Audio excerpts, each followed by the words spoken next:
What's up, everyone? Today we're going deeper into this topic of nutrition, and we're going to be talking about why people fail with their training when they don't build a foundation of healthy habits, and why the diets or dieting that you may have tried is something that just doesn't work. So stick around. Hi everyone, in case we haven't met, my name's Rad Burmeister. I'm one of the co-founders of Unity Gym and the Unified Movement System, where we turn driven people into strong and flexible athletes. And I'm joined today by Richard. He's my business partner. How are you doing today, Richie? What's going on, guys? I'm very good, thanks, Rad.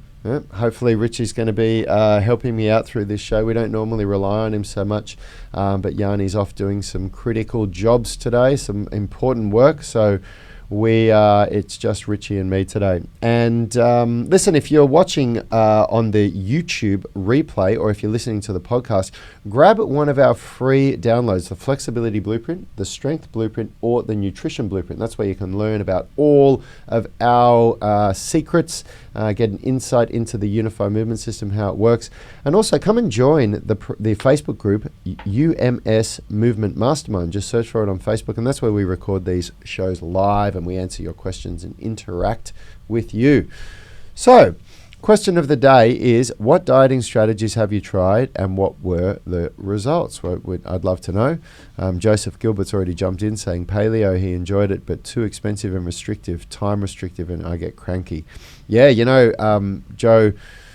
Joseph, Richard and I did paleo for about 1.5 years together, maybe even longer, didn't we? Yeah, I did paleo for quite a few years after we moved out, from our little accommodation there in Townsville. So I've had a good experience with it. Yeah, it probably would have been almost 3 years. And, there's people that may have done it stricter than us, but we were pretty strict. Like Mind you, it was a modified paleo. Yeah, it was a modified paleo, which most people do. Yeah. It's, but, it was basically, meat and nuts and berries and, no fruit, no grains, almost zero carbs, like no potatoes or sweet potatoes or anything like that. So yeah, it was, and I know the feeling. Yeah, I got cranky and I found it too restrictive. And I actually got some. My guts didn't start enjoy it after about 1.5 years or 2 years. It started getting an upset stomach from it. So yeah, that was my experience. Anyway, look, today, the topic for today's show, what we really want to talk about is this idea of building a foundation of healthy nutrition habits. And we touched on this yesterday. The idea of going on a diet is a really flawed idea, because a diet is like a holiday, and it's like you're making a change to the way that you normally eat that you're going to have to come back from. So the concept of a diet is it just, they don't work. There's the writing's on the wall. There's so much. There's so many decades of failed diets that where people they lose all this weight and then they just bounce back. And what we like to teach people is the idea of building a healthy foundation. And we have different ways of doing things. We don't tell people that there's a one size fits all, but what we try to do is to get people to make some choices, or to start to make some understandings about what the food that they're eating does to them. And one of the first things that we get people to do is to try to optimize muscle protein synthesis.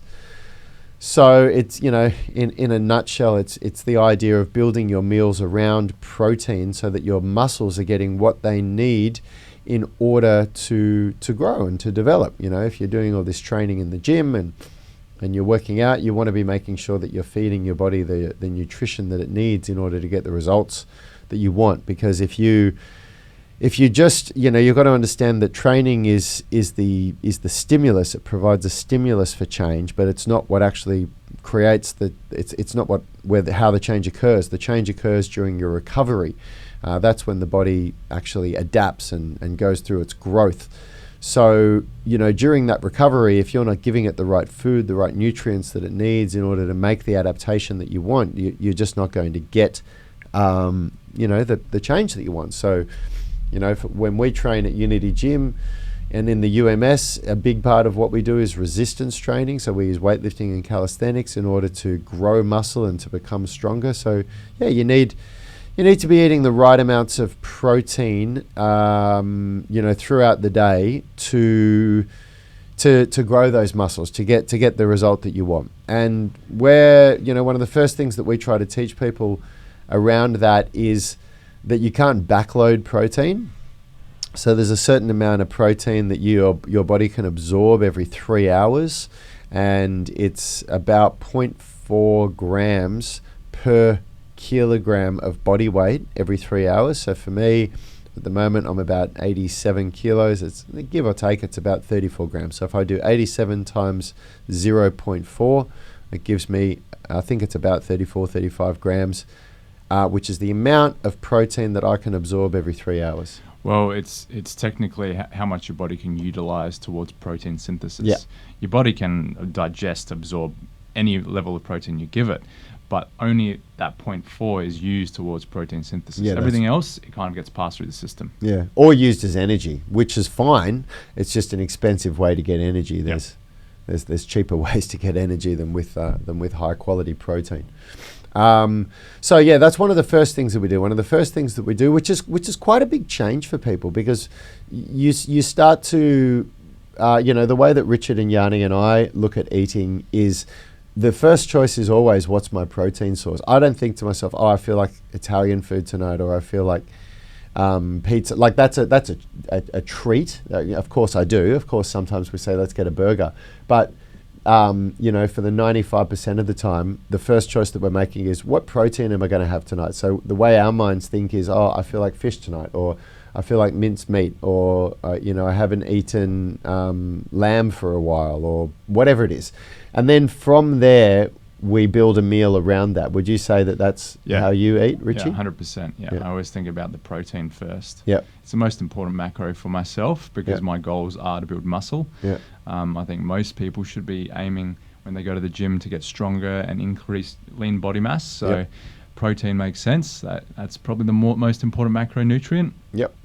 And it's because, like, if you live in Sydney, and what I can only guess in most of the Western world, like if you go out and think to yourself, I just want a snack, and you look at what you can get quickly, it's almost certainly high carbohydrate food. It's very rare, like unless you're going to eat beef jerky, or I don't know, you're going to go somewhere where you could get yourself a protein shake or some boiled eggs or something like that. It's pretty much going to be a carbohydrate style meal. So for the meals that you plan, you really want to be, or unless you're going to eat nuts, and there might be a few other options, but generally speaking, what most people are eating if they have a snack is carbohydrate food.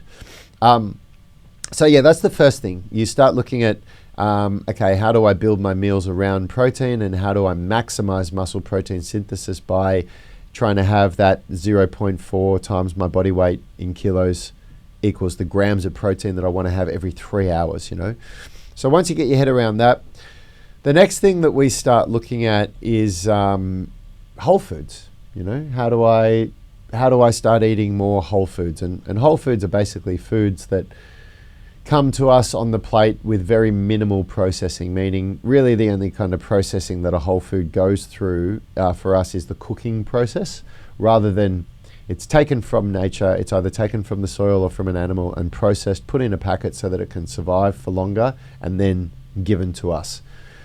Would you agree that going for whole foods is kind of the next thing that we look at with people? 100%. Yeah, I think if people go down the track of not caring about the quality of their food and just getting things out of packets for the ease of it, I don't think that's a very good direction at all to take with your being health conscious. Yeah, absolutely. I couldn't agree more. I think one of the things that people have to wrap their head around is, like, when we say, when we start saying this to people, and people that have never put thought into this and their health is suffering and they're coming to us for advice, one of the first things that happens is that people say, oh my God, that's so much work. And, it is. But if you look at the way that human life was for our entire, unless you were in the top, 1, 2, 3% of wealthy people, if you were the average person up until the Industrial Revolution, then pretty much the majority of what we did all day was really so that we could eat. If you go back to hunter-gatherer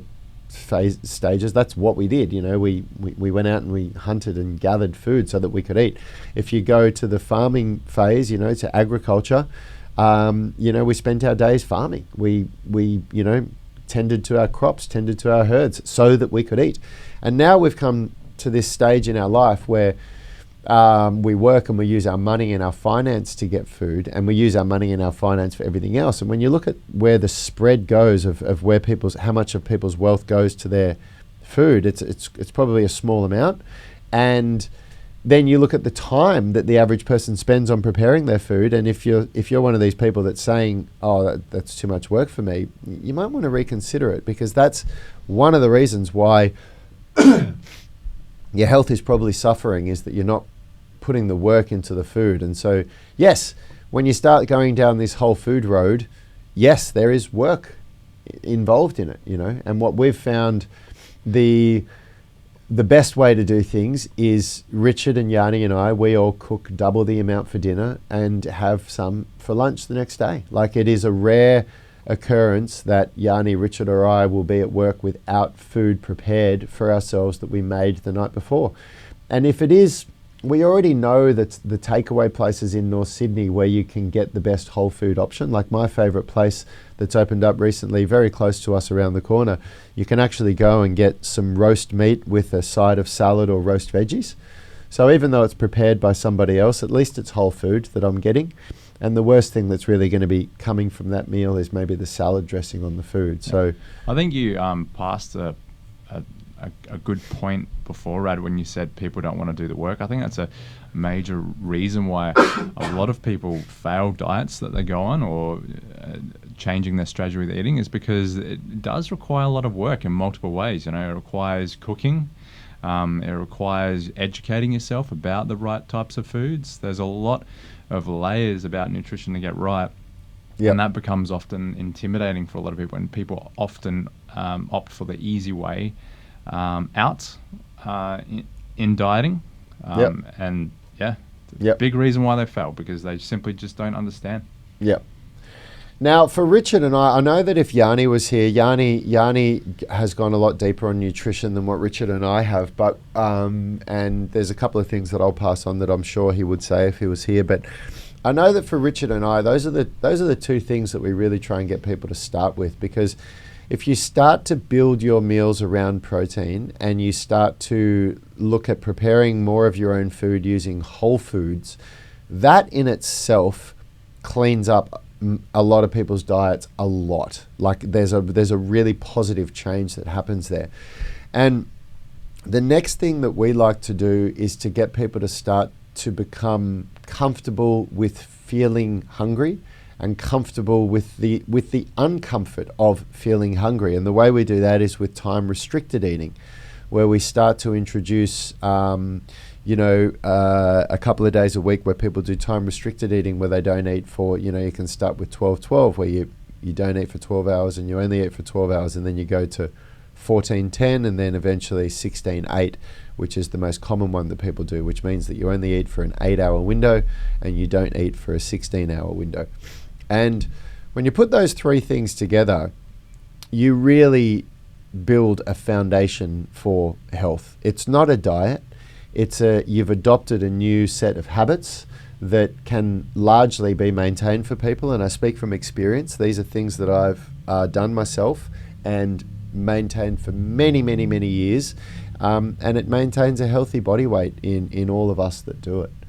It's something that we really believe in, and that we get great results with. And it is as we said, by the topic of the show, it's basically becomes the foundation that you can build your health and fitness on, rather than some kind of a diet that you constantly have to be bouncing back from and going to and fro with the next thing, which it's just not a smart way to be going about things, I don't think.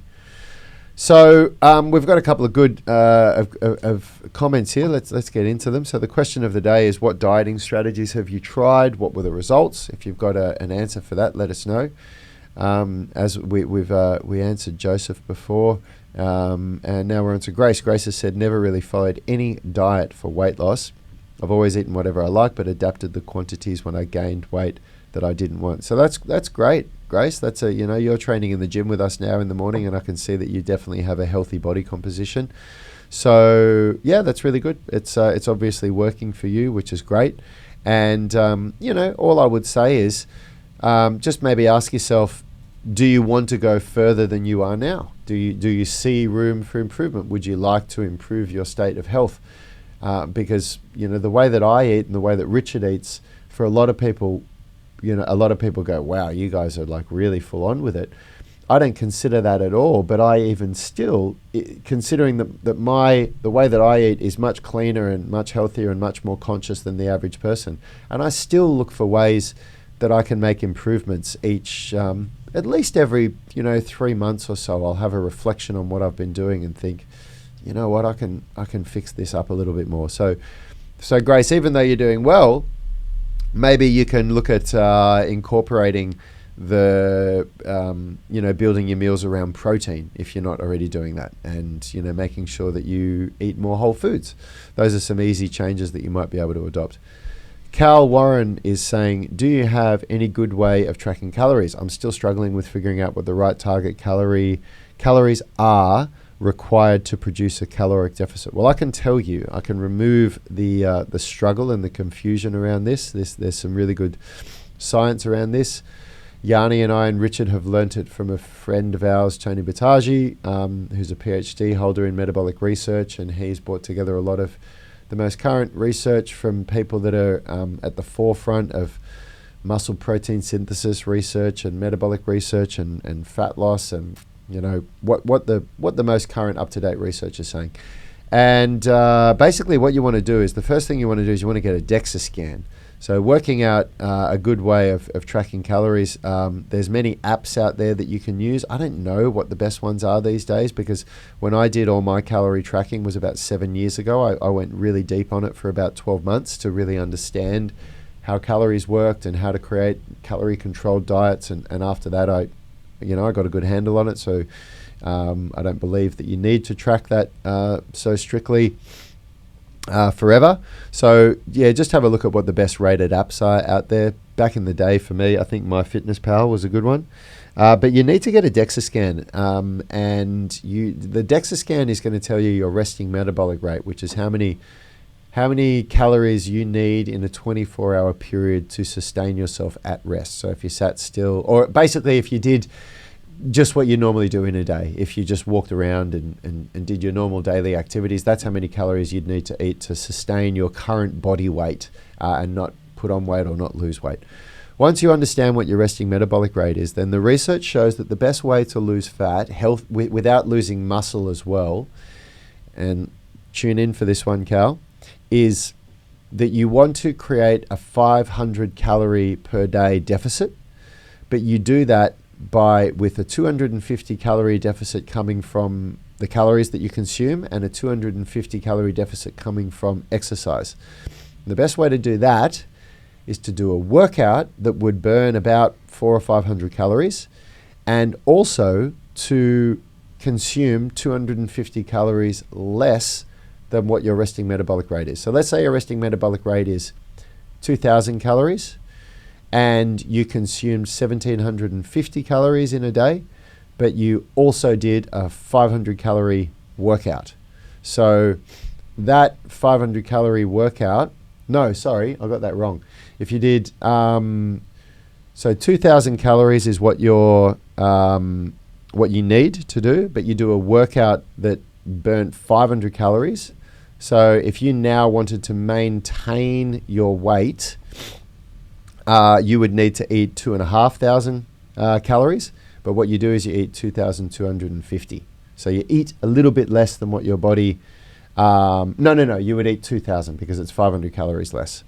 So I know that sounds a little bit confusing. Another way to look at it is, what's more realistic is people get like a 250 calorie workout in. That's a much more realistic goal than a 500 calorie burning workout. So you'd actually eat 250 calories less than what your metabolic rate is, and you're making up for that 500 calorie deficit by doing that exercise as well. So that's the best way to do it, and you want to track your calories in and with an app. So you want to track how many calories you're consuming, and you want to be trying to measure how many calories you're burning in a heart rate with a heart rate monitor. Have you got something you want to add to that, Richie? So all that what Rad just said is very general in terms of what you should be aiming for with calories. Like, it's not a specific amount you should be. Like, everyone's going to be a little bit different. Some people are going to find it a little bit harder to lose weight, so you're going to have to play around with that. So the tracking your weight with DEXA scans really is a big part of that if you want to get down to calorie tracking, because if you don't have that base, if you don't know how much your metabolic rate is, if you don't know how many calories you're consuming roughly, then you're going to find that pretty hard to lose weight. You just like with weights in the gym, you want to be progressive with it, and you want to be tracking the numbers that you do so you can change things over time. Because if you find that you're not losing weight, then how are you going to know how much calories to reduce by? You gotta have tools to adjust. You have to have levers to adjust. So that the measurements that you take before you go on this diet and during, as time goes on, is really important. Yep. Yeah. Awesome. So I hope that helps, Cal. Kumaran is saying tracking calories is about the only diet strategy I've used. Even that has always been short-term, and I've slowly increased the calories up to a maintenance level. As far as lifestyle changes, reducing carbs and increasing protein has been it for me. Big changes or such I've seen fail for too many people, and I've avoided. Yeah, that's awesome, Kumaran. And he's saying also time-restricted eating, I've found that works well for me 2 to 3 times a week. And what Richard said is just so true. This is what we were talking about yesterday. When you go down this road of, I'm going to start dialing in my nutrition, this is a journey. It's a journey that you undertake, and it's something that takes time to dial in. And Richard and I, along the ways of, once we made this decision that we were going to start eating healthy, and it is a decision that you must make. You either decide to do it or you don't. People that say, oh, I can't do this or I can't do that, it's not true. You just haven't made the decision to do it. And when you make the decision to do it, like Richard and I have gone through so many things. Like, there's been times when, Yanni and I have tried to say to Richard, oh, you got to try this. This is some new research that we've done and that we've seen that's come out that, says we should do this and we should try it. And we do it for a few weeks. And then Richard will be like, no, you know what? It's not working for me. I don't feel good. It's not making me feel this way or that way. And then the same will happen with Yanni or I. We'll do something and we'll be like, man, my guts are not feeling good on this. Like, I'm having, bad movements and bowel movements, and it's just not working for me. And we dial it in until we get to this point where we feel good. We're not bloated. We're maintaining our muscle mass or building muscle, hopefully, for the type of training that we do. And, it's all dialing in like that. Eric is saying, if cooking meals is time consuming, you can subscribe to a meal prep service. There are many in the market, and those targeted to the health conscious people provide meals that are high in protein. Healthy, tasty, and works out cheaper than eating out. Yeah, so true, Erica. There really are a lot of great options, and yeah, you just need to make that decision and start working on it, and just accept that you need to put a little bit of thought into it in the very least, and a little bit of planning. And you can see now why we have nutrition as the third step on the health hierarchy of needs. It is much, much harder. It's a much bigger, obstacle to tackle than the daily habit of exercise. It's so much bigger. There's so much more work that's involved in it, and that shouldn't deter you. But what it should do is maybe you're starting to see why we've created this health hierarchy. And if looking at all of this seems really overwhelming, if you still haven't dialed in your daily movement habit, then don't get hung up on this. Don't do it. Maybe even only look at one tiny little thing, which would be start building your meals around protein. And that's it. Just leave it at that and focus on, your daily habit of movement. One step at a time. One step at a time, yeah.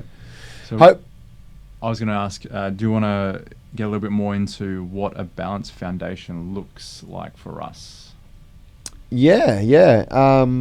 We'll finish up on this. So a balanced look, I'll say what it looks like for me, and you can say what it looks like for you. But for me, a balanced foundation is that I avoid sugar and snacks they're just off the cards for me. Like there is no, like I'll go to the supermarket when I'm feeling hungry or whatever, and I look at all of the good stuff there, and my mind goes, "Ooh, I'd love some chocolate," or "Ooh, I'd love," like whatever it is that looks good, that looks tasty.